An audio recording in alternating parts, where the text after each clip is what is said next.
All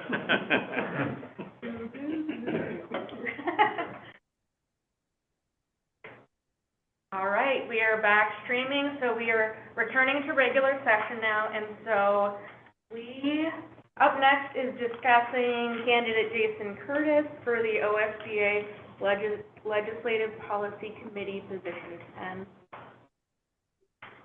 So discussion around that. I think there's much discussion as he's the only candidate. Exactly. So I mean, if we don't have discussion, we can have a motion. I move to elect Jason Curtis for position 10 on the OSBA Legislative Policy Committee. I second it. Okay. It has been moved and seconded to elect Jason Curtis for the OSBA Legislative Policy Committee position 10. Any discussion? All those in favor, say aye. Aye. Aye. All those against, say no.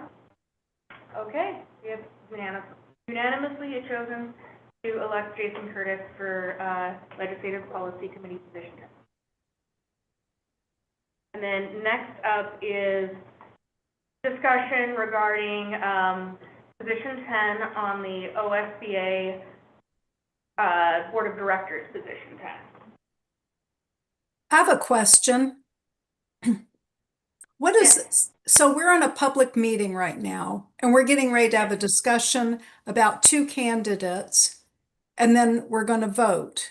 Could you tell me what the procedure is going to look like? Yes. So we will discuss our feelings or our opinions and just kind of see where they happen to fall. And then once we kind of have a feel for once we feel that we're ready to make a decision, then we will vote. But I will wait until we have fully discussed it. And in terms of process, somebody can make a motion at any time. Yeah. And also just to clarify, this doesn't mean they're going to get elected for this position. It means our vote towards OSBA is going to be counted towards that. So we just wanted to make sure the new folks here understand that it's not like we're choosing who to represent us. We're choosing the vote to represent all of us here as the board. And so that's what it means by elect. So I wanted to make sure that was clear. Thanks for that. Yes. Thank you. Clarification, because everyone, all boards in Zone 10 get a vote. And so we're just one of those boards. And so we just make our decision, but everyone else gets voice, and then Yeah. yeah. And it's just one vote for this For board, everyone. for every board. Okay. Good Thank you. clarification. Because when I saw the word elect, I'm like, well, we're not electing, we're voting. And so I don't know if we want to change the wordage here to say, motion to vote for candidate, vote for blank for position 10, because technically we're voting, we're not electing. That is true. So let's go ahead and change on our motion. So we can go ahead and change that. So we redo Jason's as well, since his also say elect. You could do that. You could say motion to vote for position 10, vote for, insert the name. Yes, insert name or position 10. That's, Yeah. I feel more comfortable saying vote than elect. Yeah. So thank you for that clarification. That does help, and that is an important distinction.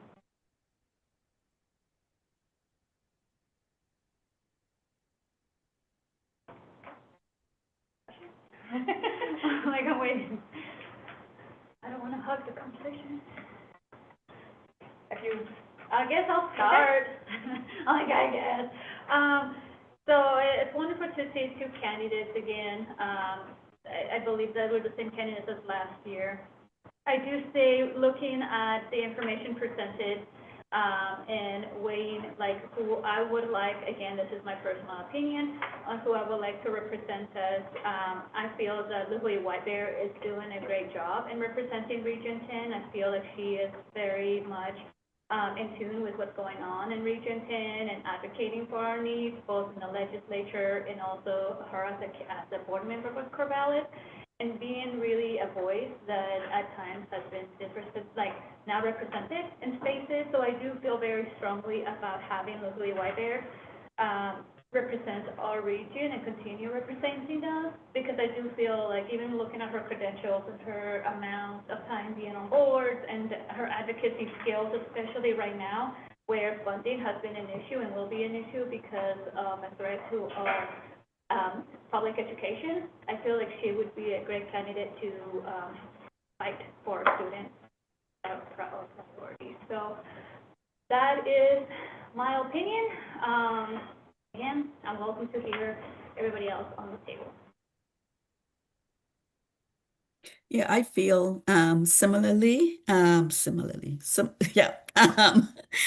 Just as so I'm in the Corvallis School District area, and just seeing how Luhui has been involved in different activities, especially around voicing and making sure that different voices are represented. And I think just in terms of her statement here tonight too, where she mentioned that, yeah, sure, she is from the Corvallis School District, but she is really interested in hearing from everyone, not just that district. And again, when I look at her credentials, definitely brings some experience in terms of that as well.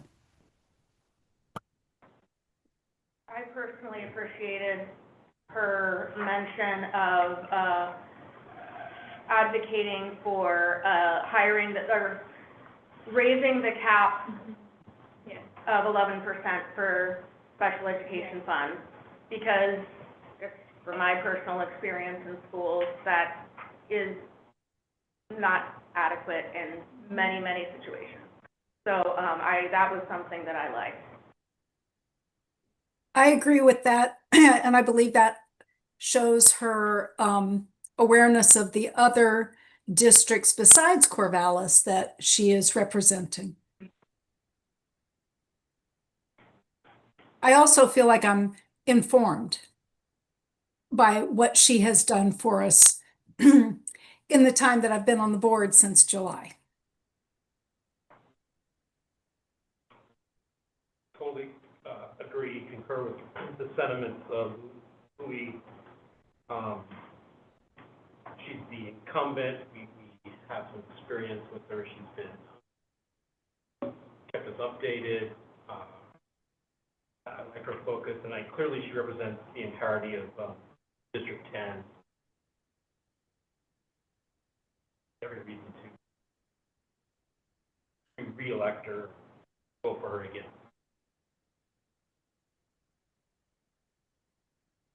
That would be my affirmation too. Being new in this process, I feel like having met Clyde, and I was at the Santiam Canyon meeting last week, and they were voting on this, and they were very impressed with Clyde showing up everywhere and is very diligent. I guess he went from that meeting to Lincoln City. So I feel like he's a solid candidate too, but I feel like he's been a great representative. The diversity she brings and the voice she brings, I think I would affirm vote for her to continue.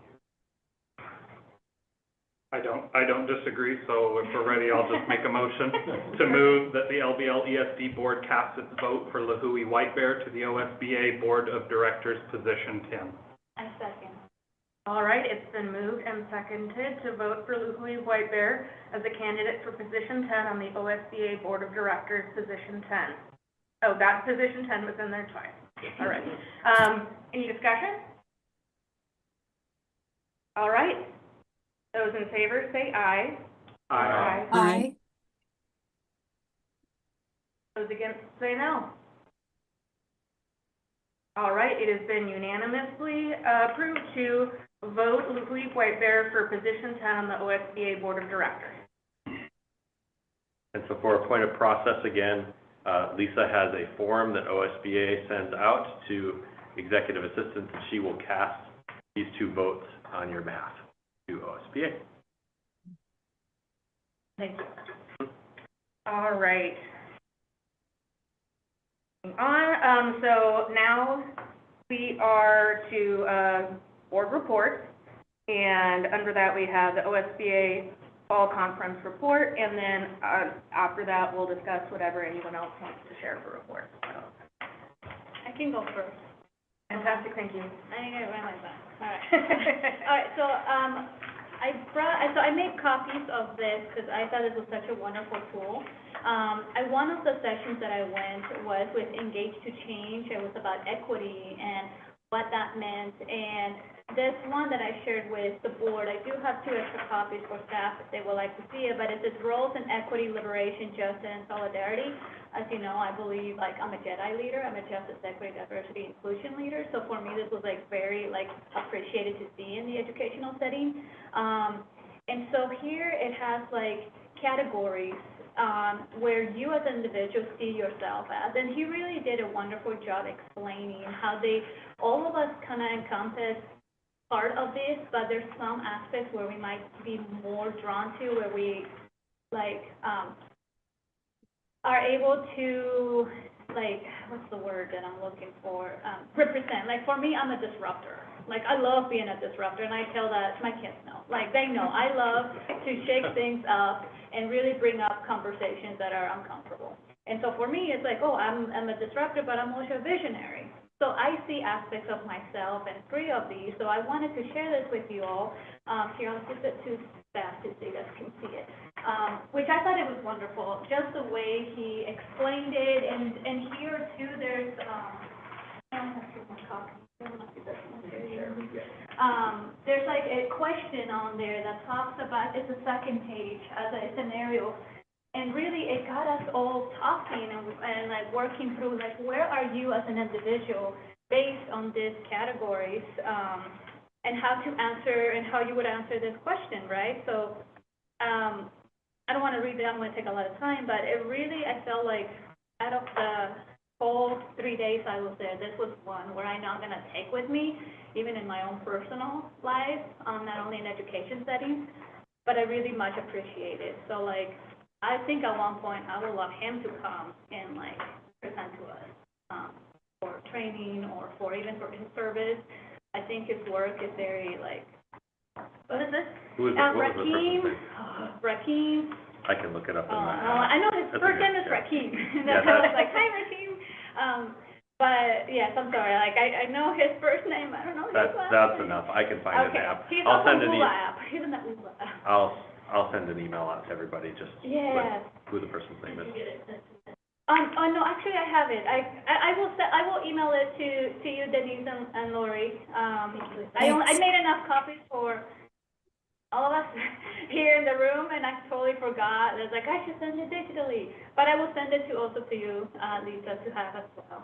And so that's one part, and then the other one was the keynote speaker, which I thought it was great. Hold on, I have the thing here somewhere. I swear I'm more organized. Aha! There it is. It's From Conflict to Conversations Workshop. Here's the paper. I wrote on it, so I don't have a blank copy. But it really had a lot of, like, again, making us think about how do we resolve conflict? How do we navigate, like, one of the questions is, in community, civic engagement most often leaves people feeling blank. Like, it really made us question, like, think that, wow, in an education setting, like, how do we feel about this? And there's, like, he gave a lot of other examples, which I'm blanking out right now. But Bill was there, and so was Jason, so if you guys want to chime in. I actually, I don't have the specifics in front of me, but there were several of his discussion starter questions that I got down that I think could be really good for us to work on during our retreat. So I took a lot of ideas from him I did for screenshots that. with my phone. That's why I'm like, I have them all in my phone. Yeah, so I think there's some good ideas that came out of that. That was really resonated for me as well. Yeah, right? Oh, I'm done. Oh, okay. I don't want to take up too much great. No, I forgot, I have material too, and I wasn't sure how to share it. I attended, that was super memorable, and I was in the He was good, equity, yeah. presentation that, We were sitting right next to each other. yeah, Miriam just described, and that was super inspirational. I think he would be an excellent person to bring to us in some capacity. And another one that I was magnetized to that was really inspirational was the rural outreach workshop led by a team that had been very successful with a project in Yoncalla. You probably know about this. It was brand new to me. And it was, and I have the material. I grabbed every copy off the chair that was empty. So I wasn't sure how to spread that and share that with the group. But they came into a community working with the Ford Foundation and another organization for some aspect of early childhood intervention. And this is being a new person, I'm not sure what lines might overlap with our work and our people.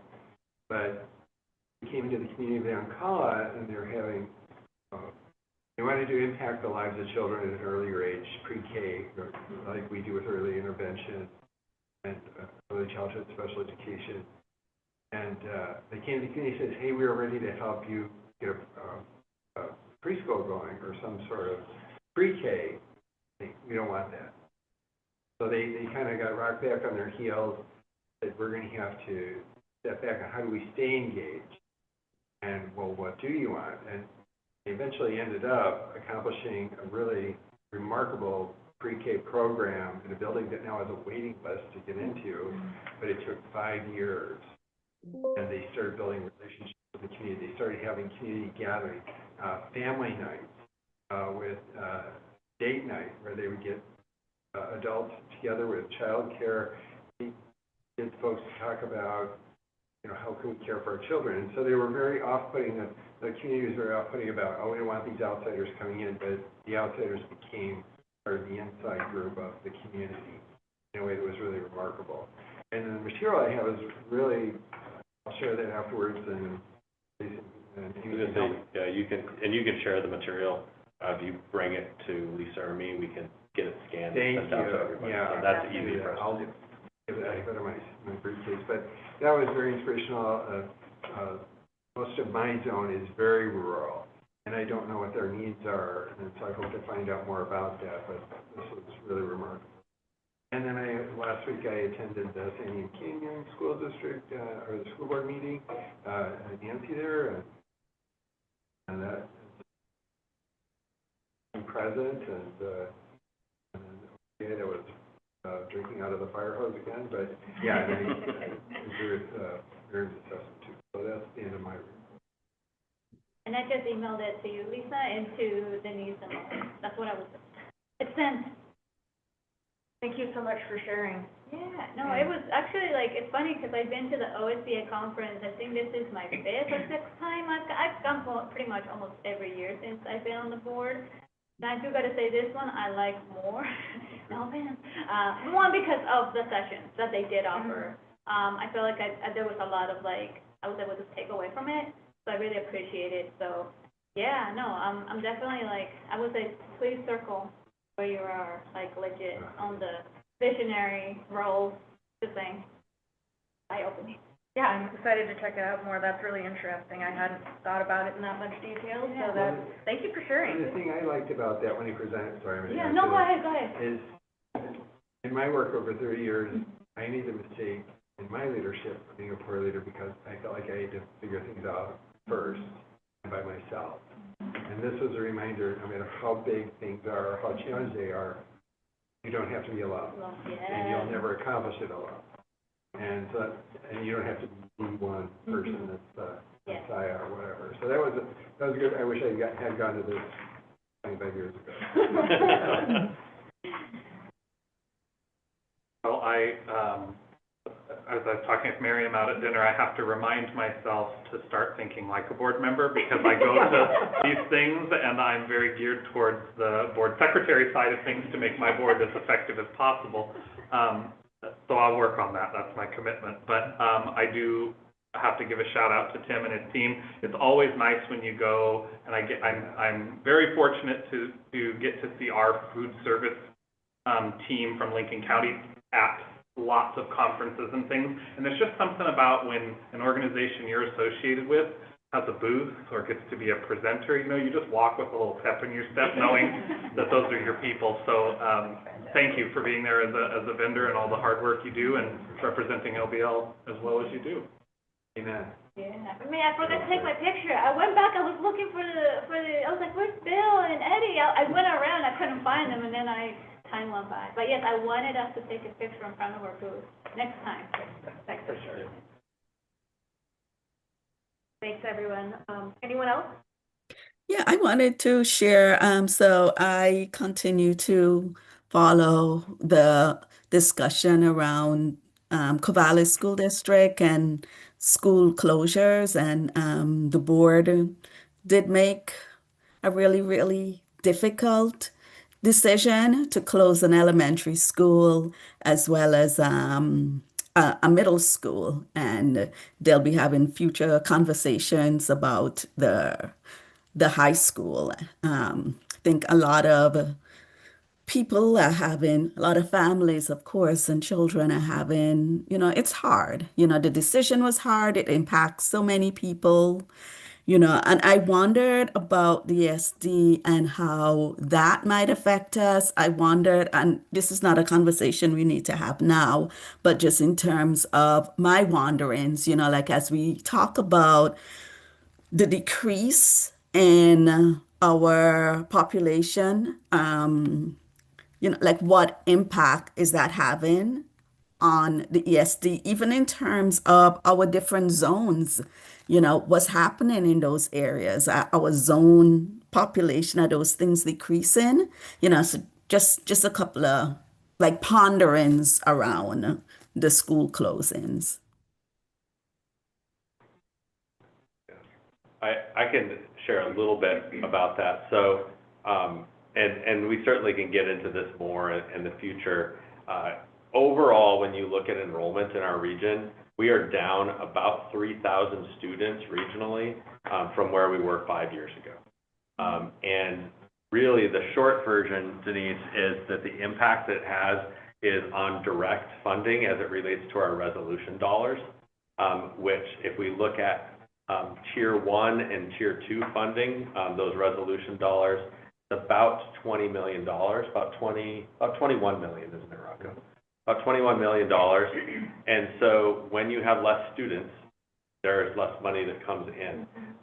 In terms of the impact to the ESD, in some ways, we have a really difficult sort of disconnect because the needs and what we provide are still very, very high. In fact, the needs for our services are going up. The demand is going up. So even though the amount of funding is going down, the number of special ed evaluations, the number of students that we're serving in special education, all of the software programs and the technology things that we do as it relates to technology, when we provide business services, the list goes on of things that are sort of a constant of service that school districts still need. And so I don't see that it will necessarily have like an outsized impact on like maybe our staffing, for example, but we still are operating with less funds as we go forward with that, and we need to be more efficient. I think one of the areas that we certainly have talked about as an executive team and we need to lean in with our districts on is looking for ways to not just continue with status quo of how we are utilizing the economy of scale, but doing more with the economy of scale. When you look at school districts that probably could save more money if we did more consortium types of things. And that's where we as an ESD can help. And so we're going to be leaning in that way. And then more directly with Corvallis and the building, I actually put one item in my superintendent's report that we'll come back to later, and I'm going to just talk a little bit about what you might have heard as it relates to that elementary school building and some comments that were made in the Corvallis community about that. Yeah, I wonder if Hopefully we that should, helps. I wonder if we should say it. I'm not sure if everybody knows this, But in one meeting, the Corvallis school district superintendent had said that they were in discussion with the ESD about maybe using that building as an early childhood center. And that's exactly what I'm referring to, and I have that queued up in the superintendent's report in 8C, and Okay. I'll get into that because there's multiple pieces to it. So yeah. There is one thing I would like to, I did bring this up at the OSBA at table regional, because that same week, that's actually, it was on Friday, on Wednesday, on my drive up to Portland, I got a lot of frantic messages from the community about ICE being a community and actually detaining one parent whose student go to GAP. And I brought up this question, Jason, I believe you sent out an email on Monday, the 10th, about information about that particular question that I had. And what my question and my concern is, how can we reassure our communities that we are, one, a sanctuary state, but two, to protect our students who are our priority, and to ensure that people feel safe, our communities feel safe to have their children attend school. And we've seen in Hillsborough, Beaverton, all these high populated areas where the population of students majority is Latina or Hispanic. And so my question is, how can we reassure and how can we work with the state to have more reassurance to our communities that our students are safe? Because one of the big problems that I wanted to bring up is we're so concerned about students not showing up to school because of absenteeism, all of these things, right? Well, and now it's going to get worse because students are not going to be showing up because parents are afraid.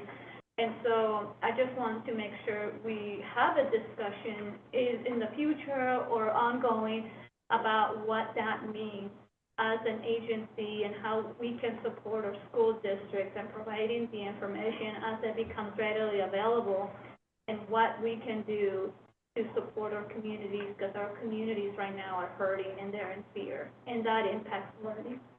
And so I just wanted to bring that up because I did print out your email, Jason, and I was wondering, did we send out this information to our component districts? Because that was one of the questions, one of the, I want to say, all-C school district who afterwards were talking to me after about what can we do? Like, what are our policies? What are the, so we can ensure that. So I don't know, was this email also sent to them? Yeah, so a couple things.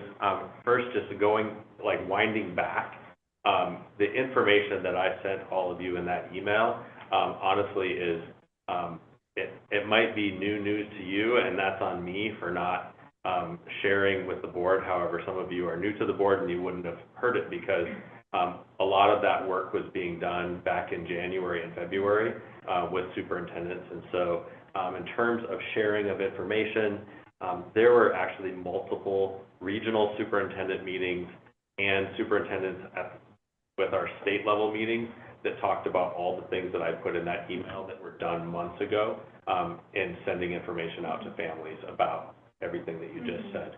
And then as a follow-up with this, I did forward the email that I sent to all of you with a bit of a cover email that went with that went to the superintendents to share with all of the board members. So I didn't send it directly to board members, which the rationale for that is that they're not my board members, and I felt it would be out of turn for me to reach out to them directly because it was only a small number of board members that were in that room, and a number of them that weren't in that room would be like, why is the ESD superintendent reaching out to us as though he were our superintendent? So I thought I work with our superintendents, and they forwarded that information, or hopefully they forwarded that information. I think the other aspect for us to remember in this in terms of context is we collaborate and we work with our districts on these things, and I can tell you that we've been very collaborative in this space, and that I'm not going to play a regulatory type of role or telling them what to do.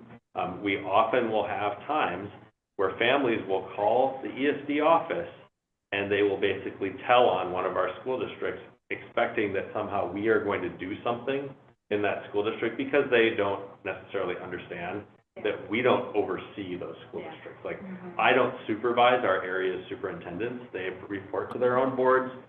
You know, we provide services. So, yeah, that's kind of the overview of where we're at. Yeah, because I think one of the questions was from one of the board members there, is that, well, what does the ESD tell us? Like, what does the ESD do and tell us what we need to do? And that question, like, surprised me, because when she did say that, I was like, I was in the back, and I was like, Jason, what are we doing? So to me, Yeah. it's like they look to us for guidance, and that's why I wanted to make sure at least the superintendents had this information to give to their boards. Yep, Because they do. they do look to us for, Yeah. like, how are we going to respond to these situations?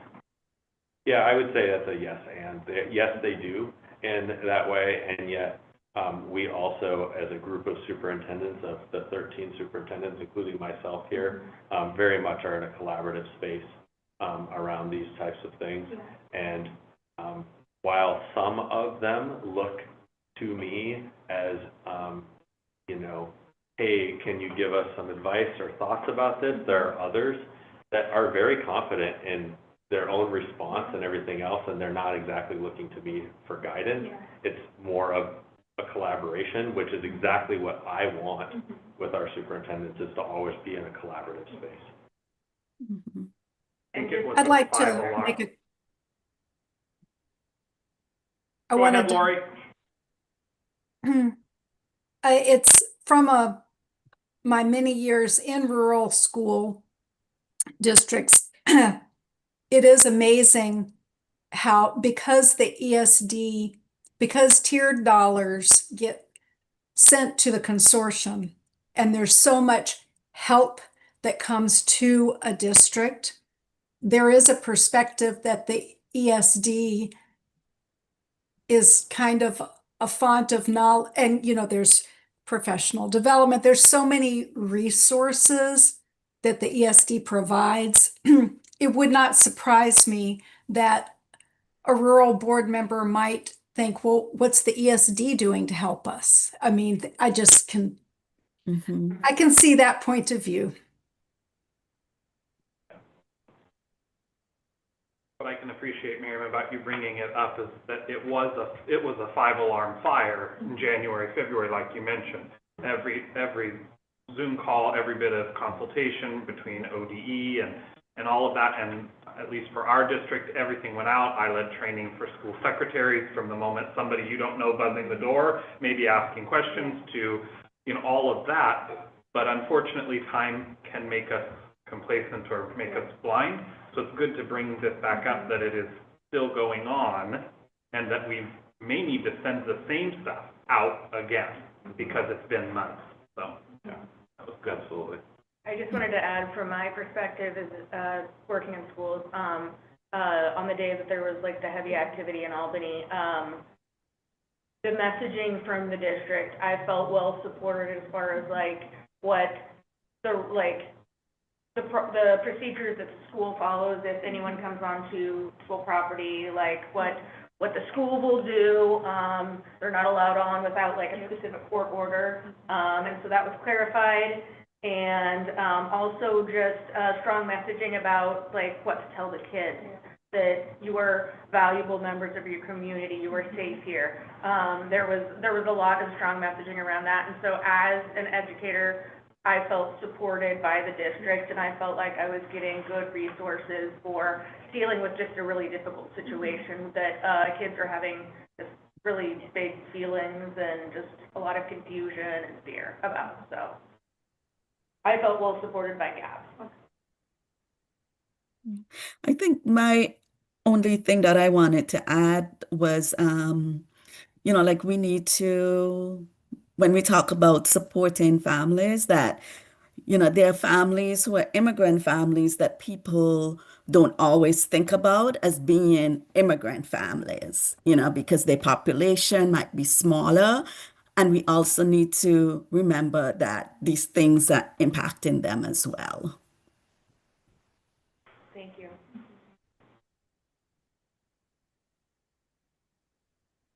Yeah, and I did make it clear during our regional table talk, was like, regardless of what you think politically, our first priority, regardless of your political stance, should be our students. That is our priority and why we are here as school board directors, representing all communities, all students, regardless of where they're from, because they are our priority. And that is definitely one thing I ended my conversation as I was speaking on regards to this, that we need to create that safe place for our students so they can.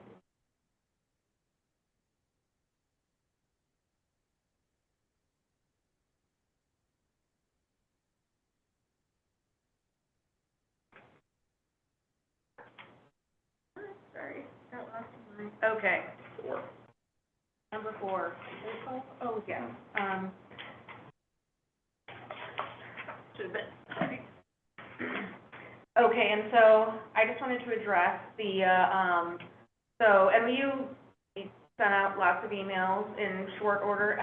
There was a lot happening around our last meeting, regarding the complaint against Michael Thompson. And so the day following, our meeting, Ben Roche did email and rescinded his complaint.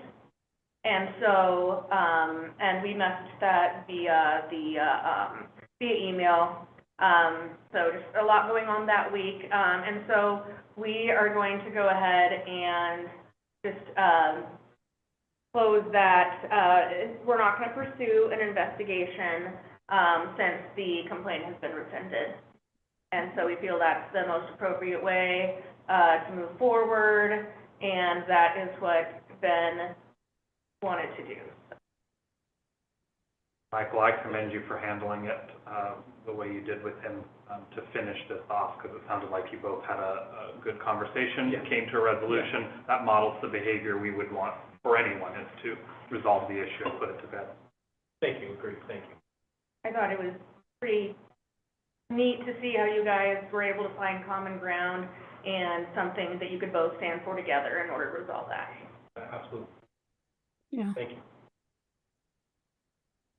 I had wondered though, because oh gosh, no, I'm forgetting his name. The person who filed the complaint, because he needed to, did he contact Lori in order to get the chairperson's email address in order to file the complaint?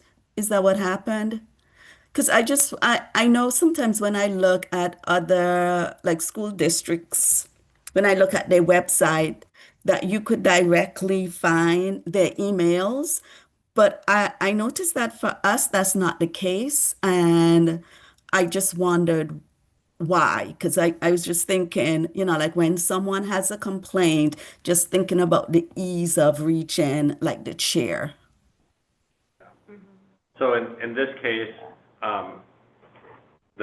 the complaint went to Lisa, and Lisa passed this on.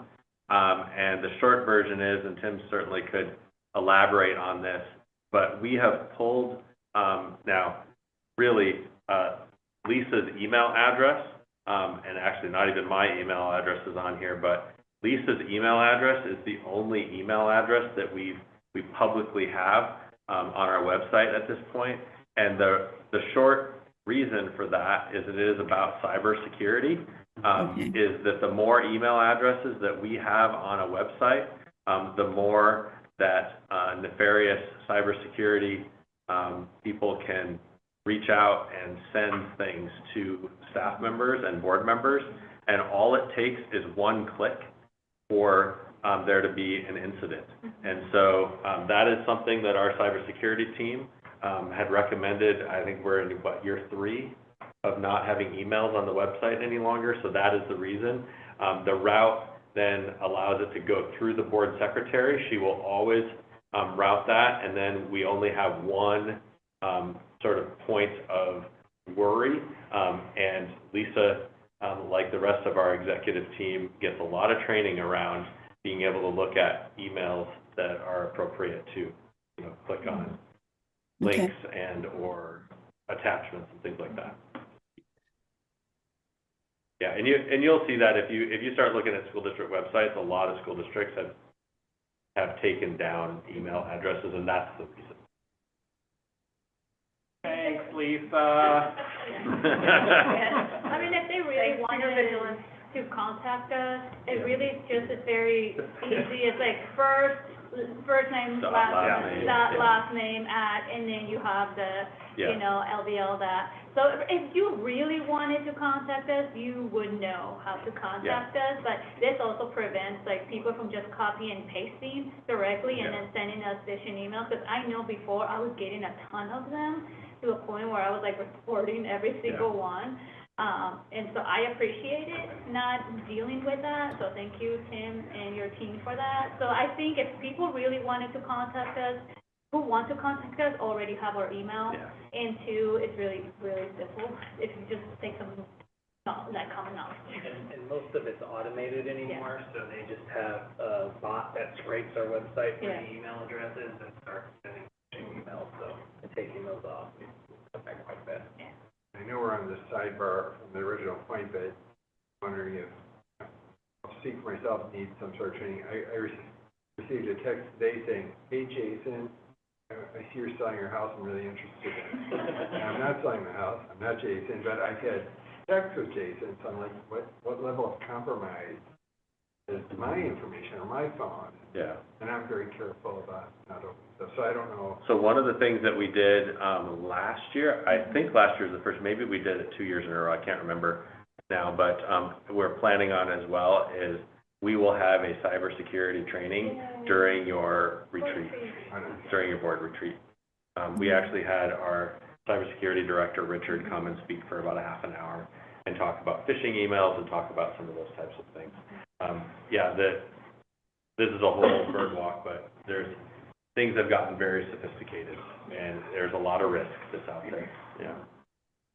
Yeah. Okay. Well, thank you. Thank you for that. I just wondered. I mean, I definitely understand the cybersecurity issue, but I just wondered if we weren't, and if that's not an additional like hurdle that someone has to go over in order to file a complaint. So, yeah, just a We have a thought. contact on our website too, and our phone number for people to reach us that way. Contact form, it doesn't share any email addresses, it just pick what the topic is and it will automatically route that information to the correct person. Thank you for bringing up that concern. That's a valid concern. Thank you, Denise. Okay, we are on to policy now. All right. Christina. This is actually a really easy policy, because it's not an update, because it's a policy we have never had and we actually need to have. So OSBA provides policy updates to us, and this one came through and we looked and we're like, wait, we don't have this policy. So that's why the entire thing is green, because it's a brand new policy for us. We do need to have it. So, yes, there you go. If you have questions about it, you can ask, but it is, it's for some districts, it's an update to their existing policy. For us, we're going to start fresh with the most current version of this policy. And I'm assuming it's just like updates based on legislation for just the rights of military leave. Yep. Absolutely. My question was, OSDA recommendation optional, and I don't understand what that meant. So OSBA has some policies that you absolutely, like, if you want to get coverage for PACE and risk things, you have to have policies. Then they also have optional ones. This is one that we should have had, probably was optional in the past and we never did it, but we do have the option for our staff to have military leave, so we should have a policy attached to that. What were staff doing before we had this policy if they did need military leave? They could request it. We would follow Have a the law. policy, there was a process, just not a policy. Oh, okay. Yeah, this just follows, it just references the law, and we would just follow the law, but it is always, if you have an HR practice, you really should have a policy that backs it up. Mm-hmm. I have two questions. Yes, Lori. Okay. On the first paragraph, second sentence, an employee requesting military leave is required. Is that, it's kind of a note of, do you see where it says are instead of is? Oh, yeah. And then you. down in the first, the number one under leave benefits, I circled the 102% because just reading it, I just didn't get it. I'm assuming that there's some rationale behind that, but it just didn't make any sense to me. So I just didn't know if anyone else had a question regarding that. I was wondering, like, if that regard, like, instead of paying, like, the increased, like, COBRA coverage rates, or, like, Yeah, it is about, it's about what, I mean, that is a number from the law. And so, yeah, I think what it does is it mitigates for, somebody when they're out beyond 18 months and those rates go up, and that's. Okay. I don't need to perseverate on that one. I just, when I was getting nitpicky about is's and r's, I just wanted to. your brain works like mine, Lori. It's a good surprised I question. didn't catch that. It's a good question. It's really meant to make sure that if somebody has a military leave and service, that they don't come back and get something that's less than. And sometimes we do have some stuff that, like, when it comes out of the law, it can be confusing when you see it in a policy and you're like, but Mm-hmm. it's from the law and they wrote it the way they did for a reason, so. Yeah, that's how I felt. That's how I felt about the second numbered one there. There's a lot of information there, but I wondered, is that any different from anyone else who might have taken a different type of leave? It can be, Denise, because if somebody takes a voluntary leave of absence I mean, not that we do something like this very often, but if somebody is like, I am going to take some sort of sabbatical type of leave and take a leave of absence, they're voluntarily choosing to walk away from the job for a period of time, and we are not required to retroactively give contributions. And it really is around PERS and your experience in PERS.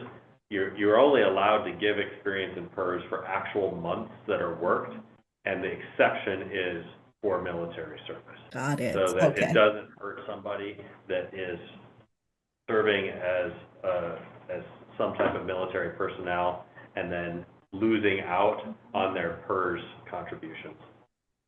Okay, thank you. Yeah. But other people might take a leave and then they're choosing to walk away. If they walk away for a year, they're choosing to lose that year of PERS service. Otherwise, there would probably be a number of people that would look at, hey, can I take a leave of absence the last year of my, career or towards the last year of my career and still get, PERS credit for that, which early on in someone's career doesn't seem like it's that valuable. Later on in someone's career, getting PERS credit when you don't work would be incredibly valuable. Completely unfair, in my opinion. And then I think I heard a bit of a question about, like, what happens with the policy now. So once we talk through it, it comes back in the consent agenda, and we adopt it in the consent agenda as long as there's nothing major, we don't have to revisit anything specific in it. And this one, thankfully, is fairly straightforward, so. Okay. We have one policy. Sometimes we have a lot more. Yeah. So it's nice to just have the one. Okay, so, HR reports, Christina. Sticking with, laws and things that come from the legislature that we then get to implement. So, in this last session, House Bill, 2900, was passed, and it is actually an amendment to ORS 342.815. The first paragraph on the attached overview of this gives just a summary. It's really a modification of the definition of a contract teacher, and how that is played out in probationary status. And so what happened was for TSPC licensed educators, they allowed for a change to where instead of the 3-year probationary period, if that person had achieved contract status in a prior Oregon district, not a charter school, but a public district, they could then come in and only have to do 2 years of probationary instead of 3. So that was passed. The unique thing about this is that instead of doing a July 1st implementation, like July 1st of next year, they chose January 1st, which is mid-year for us, which caused quite a scramble in the HR world, because there are implications to existing staff right now. And so we've been doing quite a bit of work in the background to make sure we're ready to implement this. But what I wanted to do was just kind of give you an overview of what that looks like here at the ESD, because what it looks like for us at LBL does not look the same as what it does in a school district, because the ESD is unique and we have so many unique types of roles. Not all of our staff have to have a TSPC license. So that was the first part to this. So if you think about, like, maybe when you go book a flight or book a hotel, you have filters that you can put in.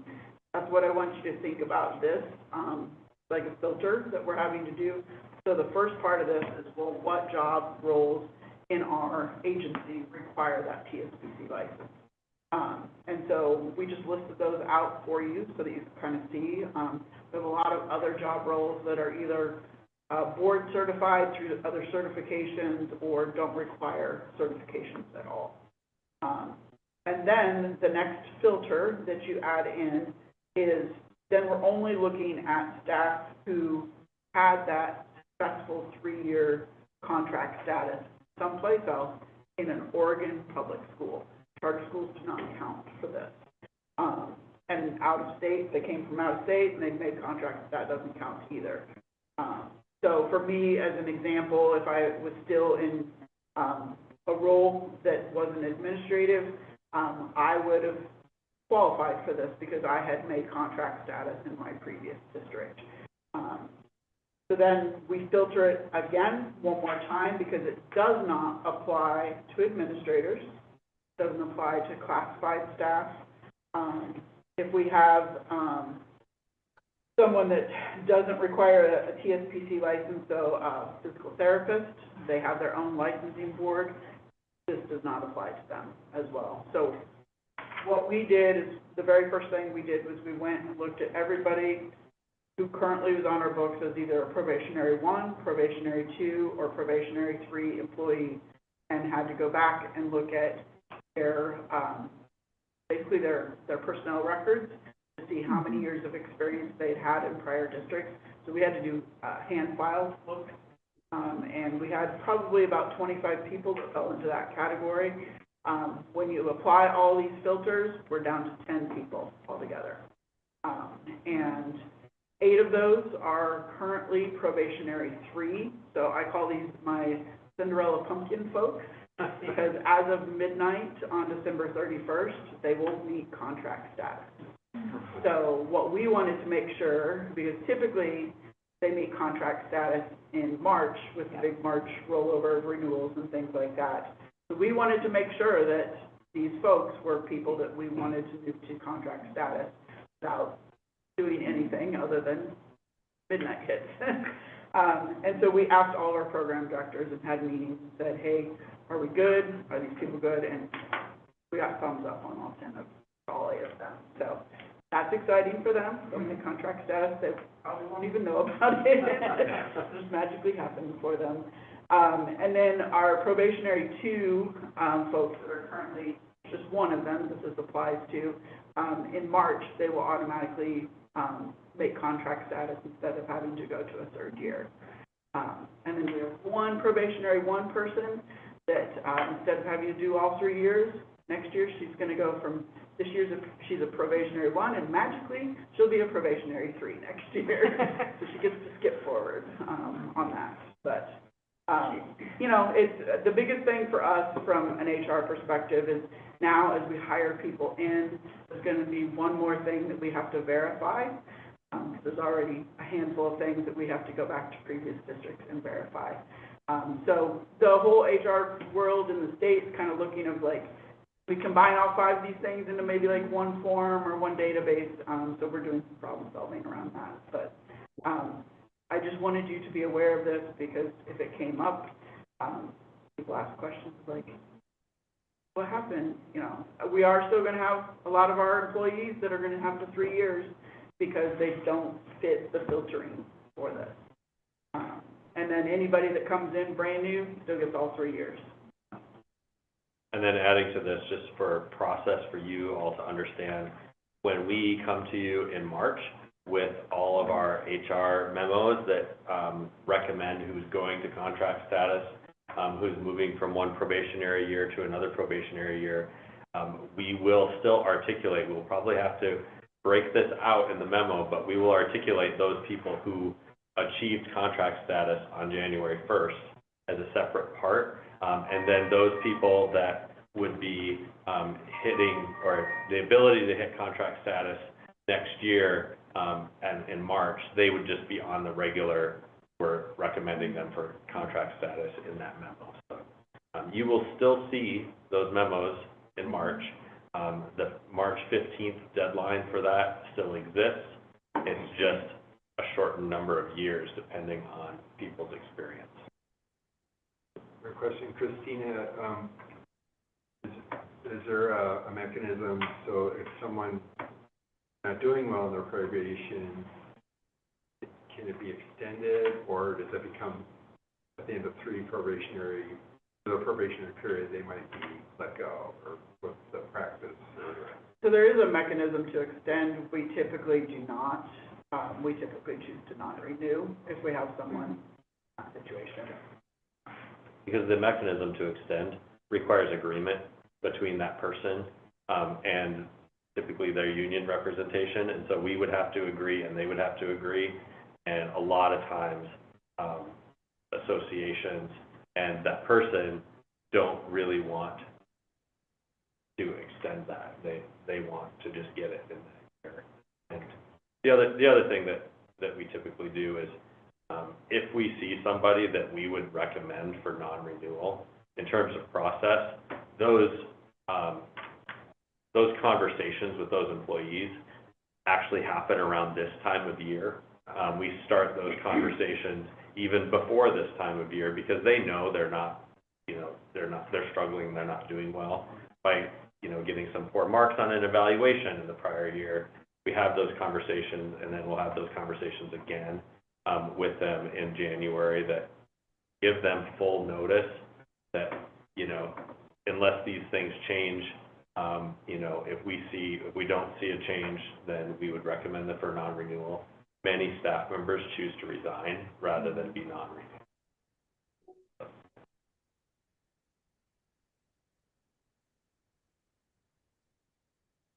I'm just curious how soon the HR directors received this update.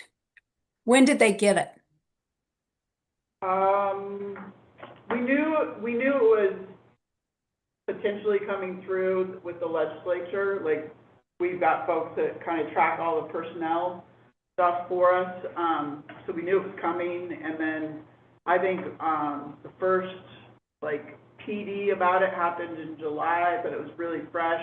And we had 2 or 3 different attorneys that provide support for HR folks across the state that didn't necessarily have the same interpretation of the law. So that was interesting for a while. So I would say it was probably September when we first got our real solidified, this is probably what this is going to mean. I've sat in a couple of statewide HR meetings. we're very lucky here at the ESD that we have some pretty clear processes in place in our collective bargaining agreement around this. There are other places that the language that they have in their agreements is not as tight as our language. I listened to a couple people talk and I was like, ooh, I'm glad I'm not you. But what I think was also helpful for us is that because we are really proactive around our hiring practices and just in that 3-year probationary time, really looking at our staff, providing supports for them and making decisions of like, yeah, this is actually, you're not going to be renewed. We have kind of been proactive enough that we weren't in the situation where we had somebody who was a P3 where we were like, uh-oh, we've got to do something by December. There are other places where people were like, uh-oh, I've got to fast track this and essentially non-renew them in December. And thankfully, I'm not bringing any of that to you in December. So we get our Cinderella pumpkins instead.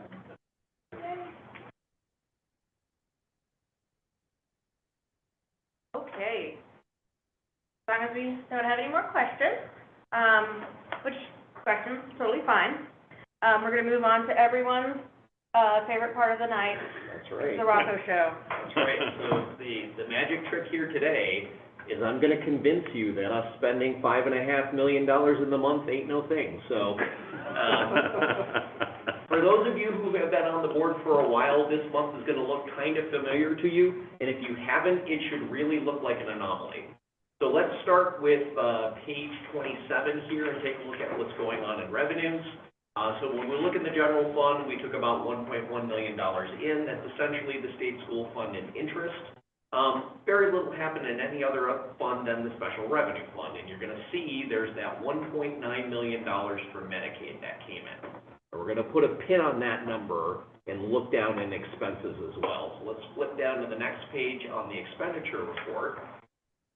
And we'll see total expenditures were $5.4 million for the month. And it includes this whopping $1.9 million in the special revenue fund under service and fees, if everybody traces their eye to that number.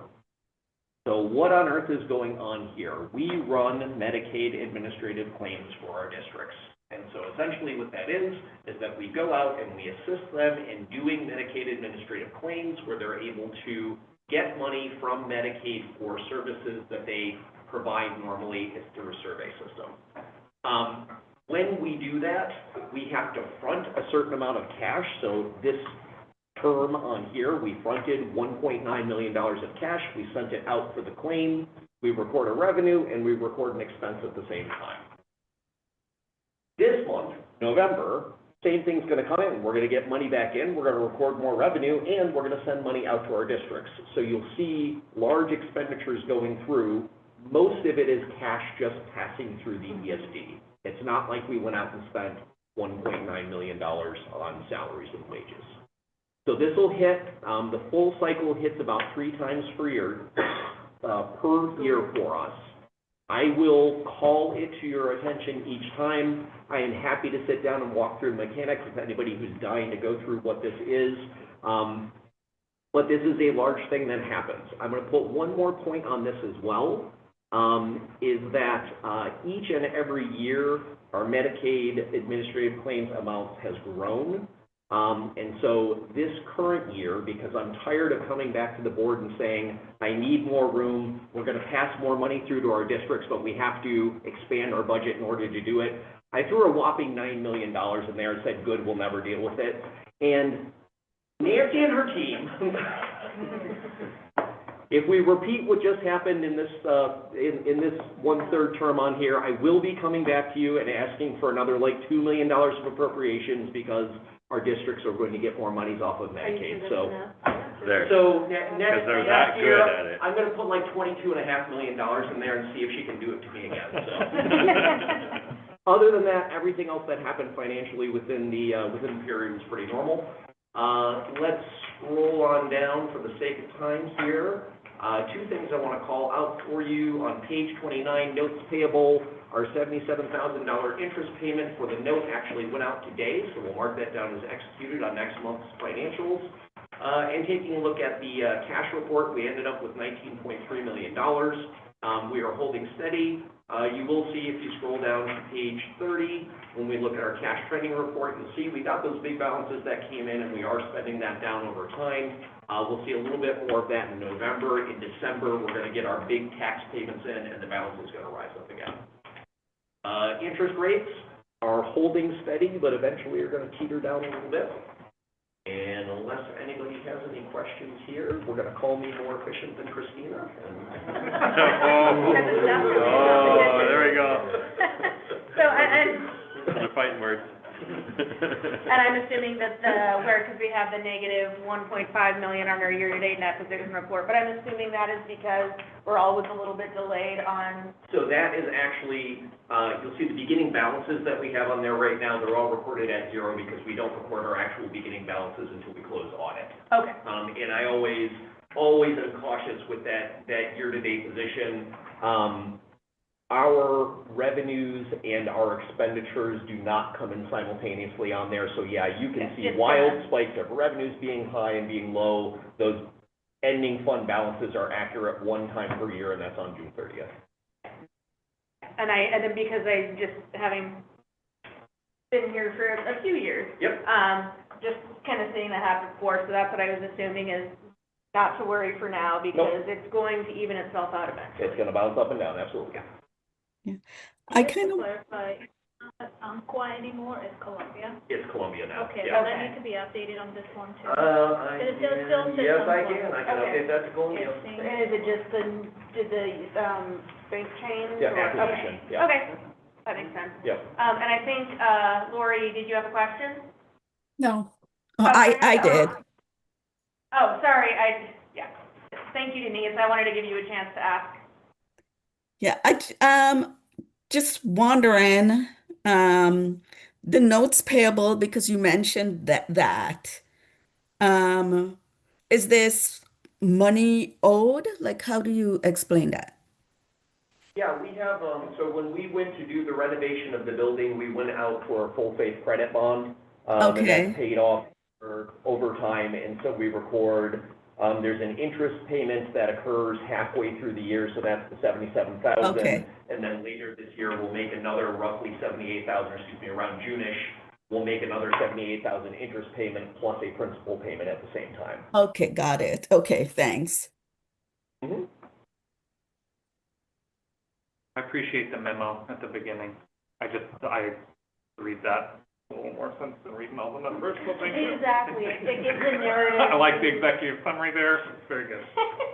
I like the charts and the numbers. They're both good in their different ways, but it's nice to have narrative to kind of frame like what is happening with the numbers, and if there's something that kind of pops out as being an anomaly, usually you address it in there so that we can see, oh, okay. Yep. That's what's going on. All right. Jason. Very good. All right, well, we'll have a fun cabinet meeting tomorrow after Rocco and Christina get to throw down with each other outside of the public meeting. I'm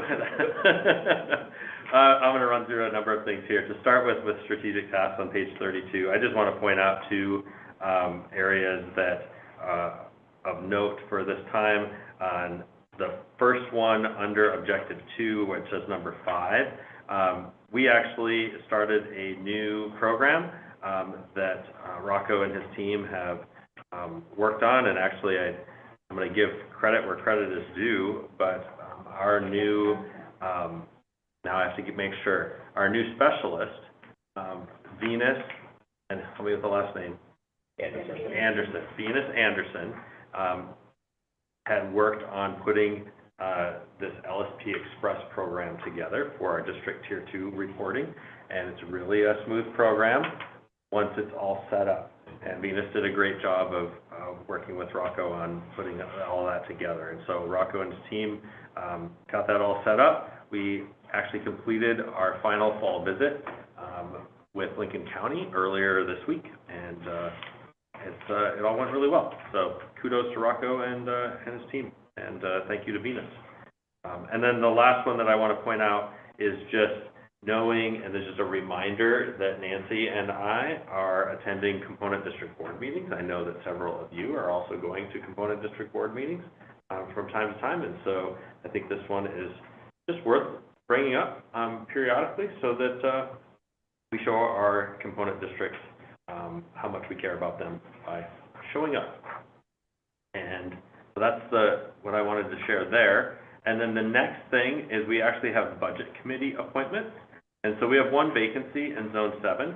So this is one that, maybe Eddie knows somebody that he can convince to be on the budget committee. But we have 3 people, Christine Follett in Zone 2, Todd Noble in Zone 3, and an at-large position for Jean Wooten.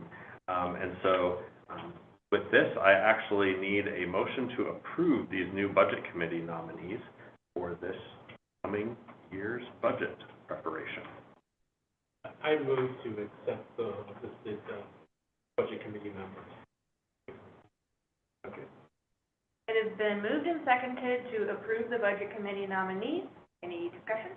What happens to the vacant position? Are we actively looking for someone to fill in that? We have been, yeah, and we'll continue to do that. So. And what's Zone 7? That's which Eddie. Yeah. Eddie, come on. Yeah, he just started. Hang in there, Eddie. All right. All right. All right. Figured All right, we'll give budget Eddie a season. couple of Okay. meetings. All right. Give Eddie a couple Okay. meetings to get on his feet here, Yeah. No, I've been in contact with, and actually Eddie in his professional role in the Lincoln County School District has been very helpful in doing outreach. In the past, we just haven't had any takers. Yeah. So that one has always remained. It's been open for the last couple of years. I think we had 2 years. I'm trying to think, it's one of the Lincoln County board members that was on it before. Is it Pete? If I almost said it, I can see him, Ron Beck. There you go, Ron Beck. Yep. Yep, that's good. Yeah, so it's been a couple of years where that was been vacant. We have enough, members, so we're okay. I'm curious though, how do people know about the budget committee in the different areas? We do outreach through the board because typically they need to be tied into one of our component district boards or selected by one of those boards, as, kind of having the, just the blessing of that board. And so the big outreach is through the superintendents and the boards in our component districts. Okay. Would they also be a budget committee member of Lincoln County? They could. Yeah. Mm-hmm. Okay. Yeah, and at first people thought that they had to be, because typically they're board members, just because they're already, in this spot of wanting to volunteer. But legally, you can have somebody who's not a component district board member. It's just usually what happens is they have to live in the zone, and usually the board helps do the recruiting and kind of says, hey, we're good with this person being on your budget committee, rather than recommending one of our board members for the budget committee. You can run the address. Okay, so other things, I just have a few different things. Oh, We sorry. still had a motion on the floor. Oh, yes, that's right. I moved right past. No, Yeah, thank you're you. fine. We had the discussion and we just kind of got distracted. All right, so, if we're just done with discussion on that specific motion. Okay, it has been moved, all those, I already said that, it moved and seconded to approve the budget committee nominees. Those in favor say aye. Aye. Aye. Those against say no. All right, and I need to remember to go slowly for the little lag we have on Zoom, but it has been unanimously approved to approve the budget committee. And so, moving on. There we go. Sorry, I was jumping the gun there. You're good. Keep moving. Okay, so item 8C, we alluded to earlier with Denise's question and information that she had shared regarding what had been shared at Corvallis School Board meeting recently. I put it down here generally as space challenges for EIECSE, and this is just purely informational right now, but also for you all to understand a little bit of the context with Corvallis, so that if you get questions from people that you're aware of this. A few weeks ago, the superintendent from the Corvallis School District reached out to me and asked if we would be interested in moving our EIECSE program that's at Dixie School to Letitia Carson School. That at that time it was just a proposal that they would close that school. That's now been voted on by the Corvallis School Board. I think that it got conveyed in a way that it made it look like, oh, we have this whole plan to create an early childhood program. It was a little bit out in front of probably, it was just a little bit out in front of what I had conveyed to Ryan. And I'm not placing any blame one way or the other about this. It's just there's a lot of conversation out there and everything.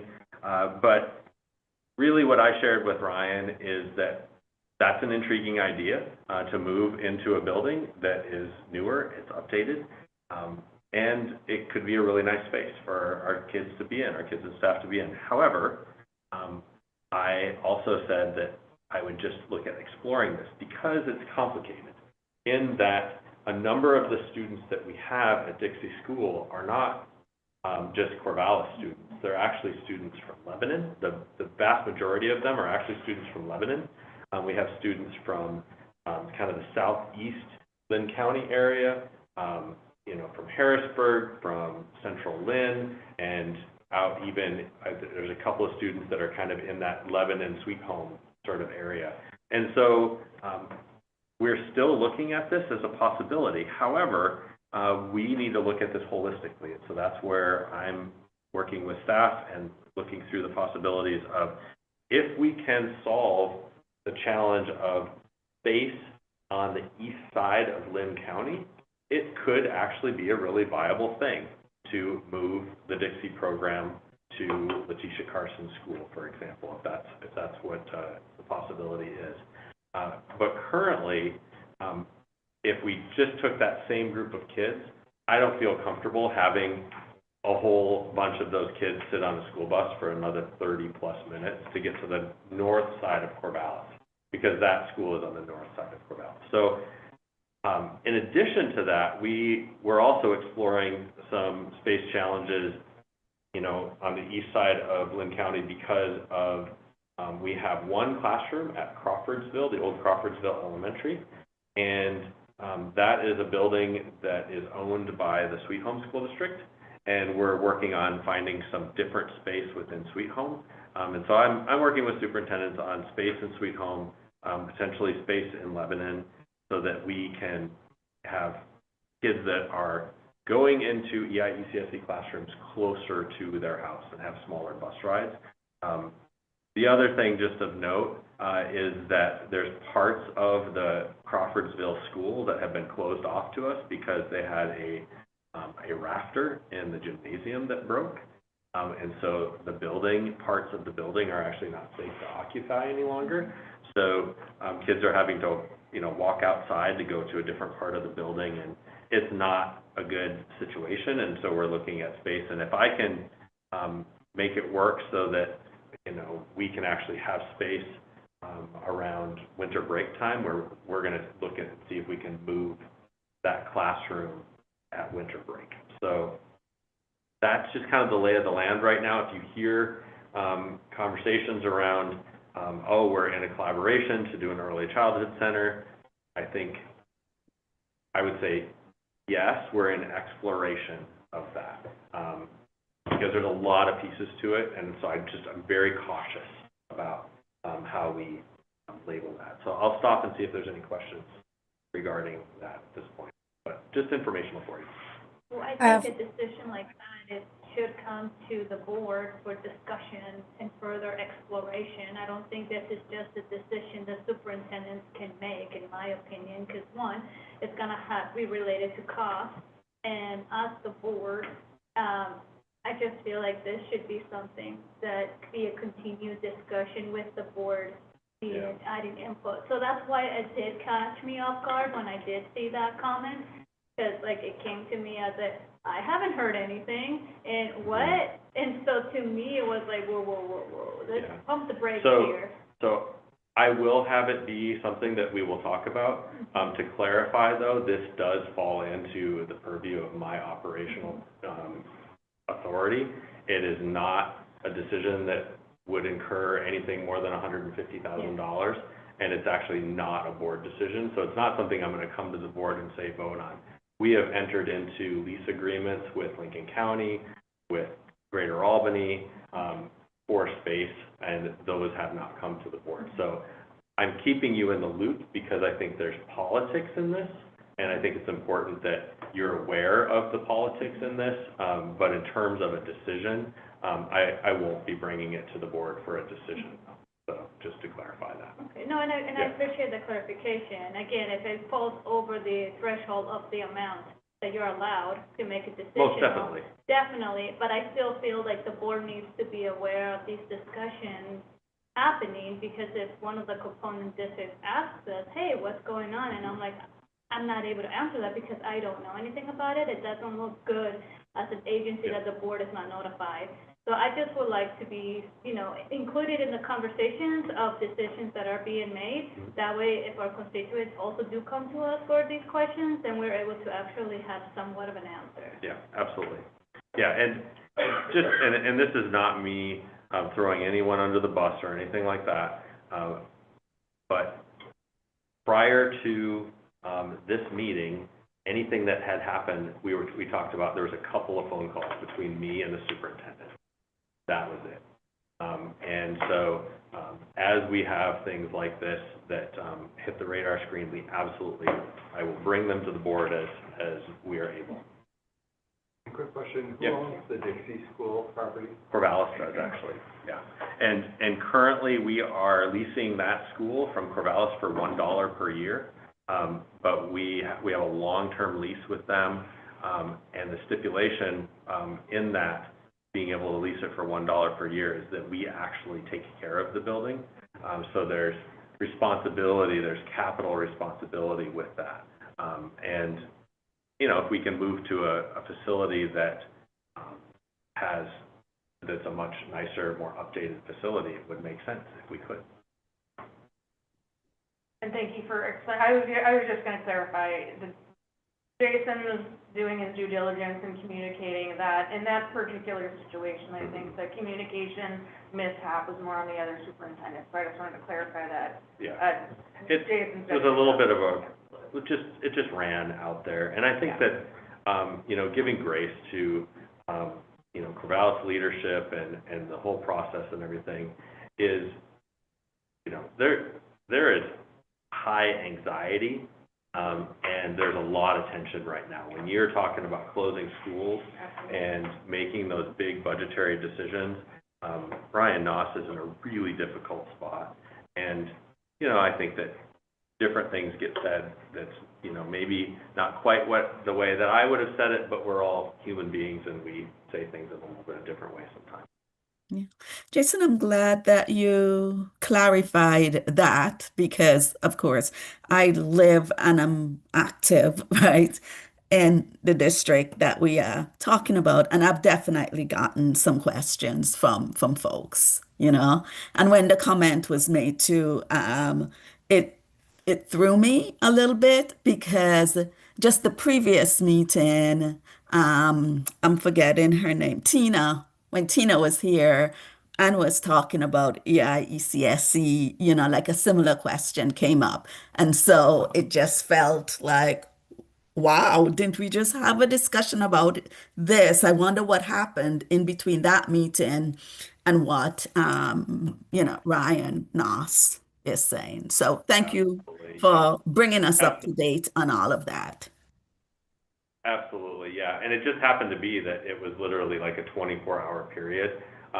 Looping the rest of the board into this as well in terms of me making sure that you and your constituents and your zones are well aware.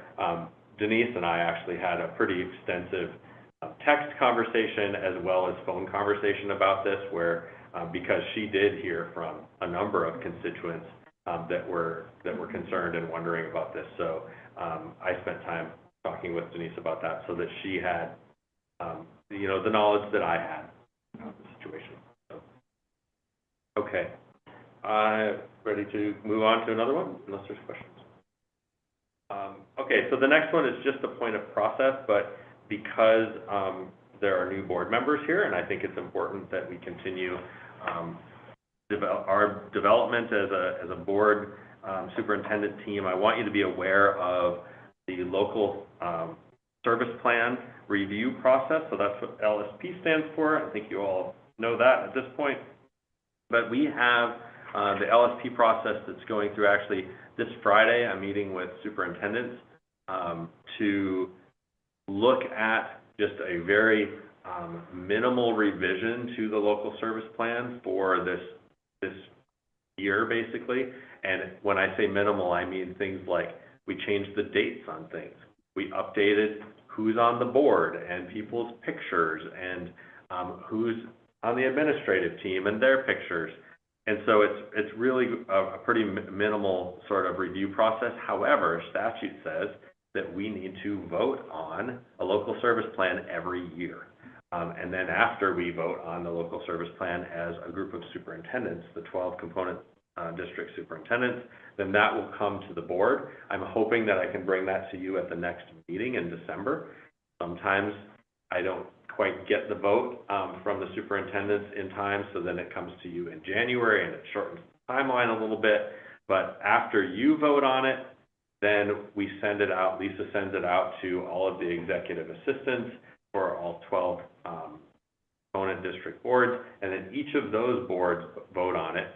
Fingers crossed, hopefully before March 1st, when we're supposed to have it all approved by statute. So that's just something that's coming up. I have if I get a vote on that this Friday, I will actually email a copy of it out to all of you so that you can see, hey, this is what we have for our updates at this point.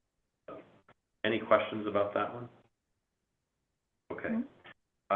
The next one is just something that I'm excited about, and sometimes it's fun just to share something positive and fun with all of you.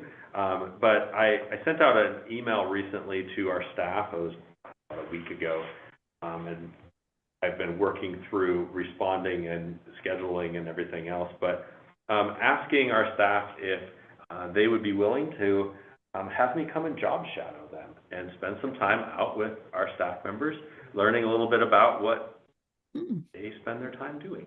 And thus far, I have received emails from about, I think, 16 or 17 people that have asked me to come. I'm spending time in EIECSE classrooms. A person is a occupational therapy assistant. I've got some of our teacher coaches, a whole variety of different staff members, and anywhere from spending an hour to about 3 hours with some people. I actually, one classroom assistant asked me to come for the whole entire day, and I did have to say, I'm really sorry, I would love to spend the day with all of you in your EIECSE classroom, but I don't have the ability. I literally probably couldn't find an entire day to be able to do that, but it's really kind of an exciting thing. And then those were people that volunteered, and I'm working with the administrators to sort of fill in the blanks. There's probably another like 6 areas that I want to be able to see that will allow me to sort of see every aspect of our organization. So just a fun, exciting thing, and I'll report more about some of my learning and my key learning from it as I do those. And I think the first one's next week, and then some of them are in December and January and kind of. Look forward to hearing about it. Yeah, kind of cool.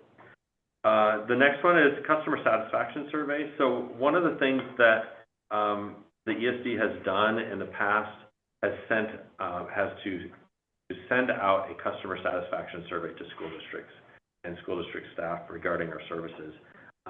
It's something that I put a bit of a pause on this last year because I wanted to do a full revision of it. And last year we spent time really heavily revising the local service plan and didn't really have the sort of bandwidth to work with the superintendent group in a collaborative way on the survey to have really good survey data. But I'm going through this process. We're actually going to spend some time on this on Friday, looking at a little bit of the structure that I have. It's actually going to be an adaptive survey in that when somebody shares their role, they're going to get a different set of questions that are apropos to their role. And so I'm hoping that by sending the survey out more broadly and getting more voices in the room, that we can actually get more feedback and better data regarding our services. In the past, the survey has just been sent to specific individuals. It was more of a targeted type of survey approach, which I'm sure there was really good reason for that in the past. My predecessors and other staff members had their reasons at that time. I kind of have the feeling that at the spot that we're in now, we need to be more broad with our catchment of that so that it doesn't look like we're trying to put our finger on the proverbial scale when it comes to how things are going. So this is something that you will probably see once I get a draft of this. I'll send it out to you for you to give your feedback on, because I do want multiple voices in looking what the feedback looks like with that. And then finally, we have kind of, and this is just another really positive thing, this job fair collaboration. And I'm actually going to ask Christina to talk about this one a little bit, and then it'll wrap up my report. So the last couple of years, the OPEP, which is the Oregon Professional Educators Fair, happens in March each year. Used to be up in Portland. They moved it to Salem last year, so it was a more centralized location. But as an ESD, we've been invited to be a key sponsor for that. So we provide some funding for that, but the benefit of that is we get choice of where our booth is, and by kind of just a lucky draw on my part, not knowing, there's a brand new space that we were in last year, and I had been to it, so I was like, oh, I think that's going to be a really good spot. We were like literally the main entry hallway. We had so many, Nancy was there with me, we had so many people stop by our booth. We really didn't have any openings. We were just there, but we had a bunch of our districts that did have openings, and so we literally were just shuttling people up to where our districts were, their different booths, and it gave me an idea of like, well, hey, I'm going to negotiate our sponsorship this next year and say, if we continue to sponsor, I want prime location for my districts that want to come to the fair. So I pitched that, got that approved, and so we're in the process of working. We've got 4 districts that are committed to being there, and they will get right on that main drive. So we don't have to walk people up. We'll just be like, go right there, go here. And so it's just a neat opportunity for us to kind of help support our districts. So we've got GAPS is going to be part of it, Lebanon, Sweet Home, and Glen. A lot of steps. Yeah, we did. But this is just another positive. I just wanted the board to hear about this. Like I feel so lucky. I get to work with a top-notch, super creative executive team, and this is just one example of the creativity that comes out of our team. So I think they're better than all of the other executive teams, but there we go. So yeah. Where does this job fair take place? Did you say Portland? It's in Salem. Salem Convention Oh, Center. in Salem. Okay. And that's all I have for tonight, but thank you. Okay, in order to be respectful of everyone's time, because we did go a little bit over, I will adjourn this meeting at 8:11 p.m. Thank you, everyone. All Thank right. you. Good night.